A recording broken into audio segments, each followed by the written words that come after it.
October 23rd, Nate the Great Marquardt. If career prestige defines your life, you'll crash. Turn to God and find your identity in Him.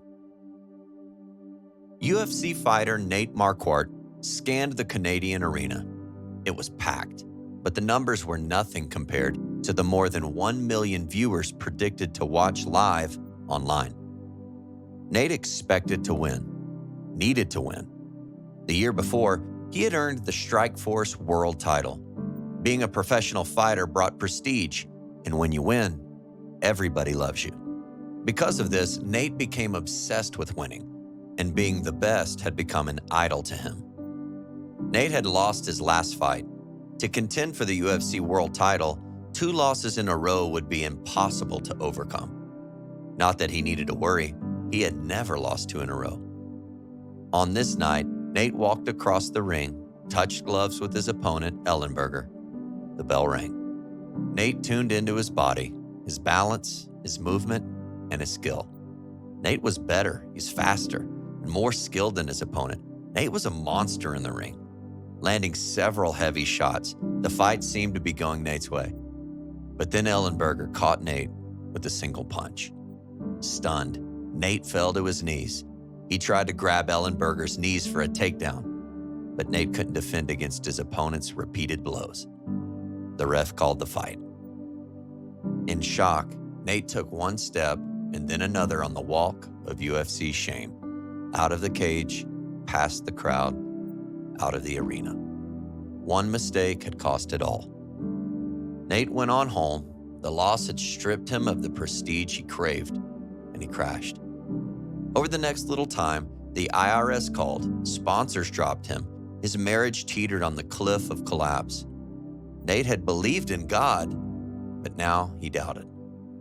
One night when he tucked his daughter into bed, as usual, he read to her from a Bible storybook and then prayed. But something nagged at him.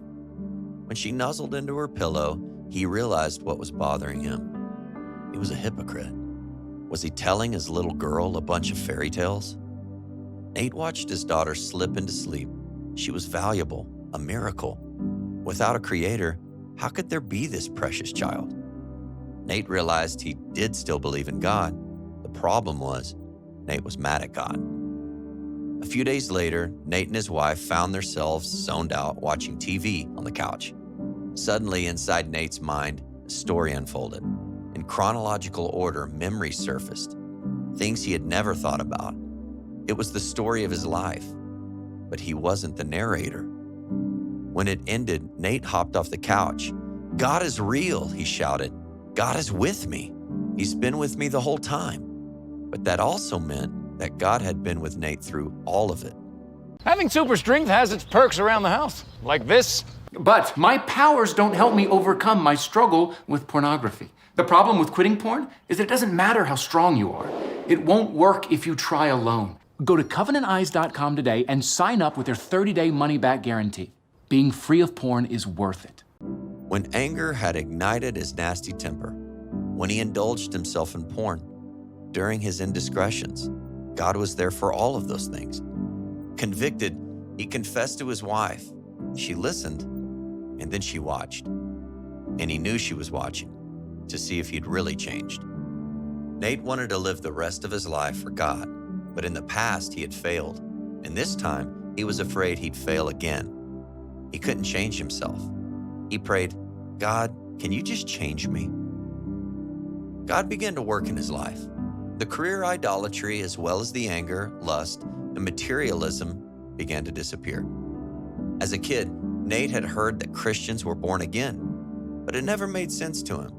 He had thought that when people believed in Jesus, their sins were forgiven, and when they died, they went to heaven.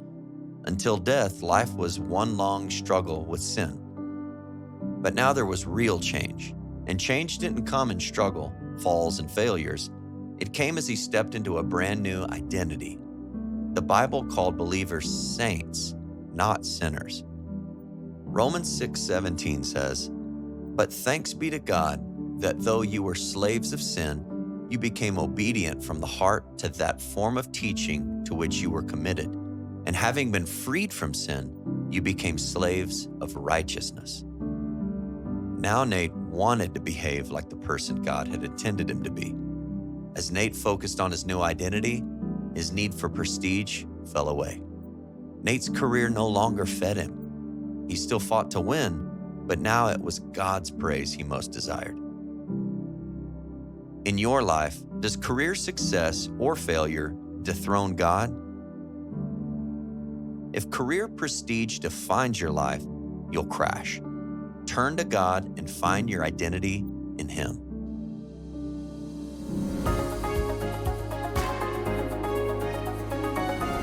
Hello, man. My name is Ryan. I'm a narrator here at 365 Christian Men. Man, Nate's story is kind of a story I think that we all struggle with in one way or another, the deal of identity. And man, obviously it's a little more right in your face when it's thousands of people watching you win or lose a fight. But man, there's been times in my life where I got caught up in my identity being my job or my income or, how I'm performing. And this story, a lot like Nate's, really gave me some peace and kind of reminded me that our identity is in Christ and not in what we have or what we do. So man, I would challenge you today, if you're finding identity in things that are not the Lord, take a good look at those things and understand that only the Lord will be able to give us a peace and a true identity in Him.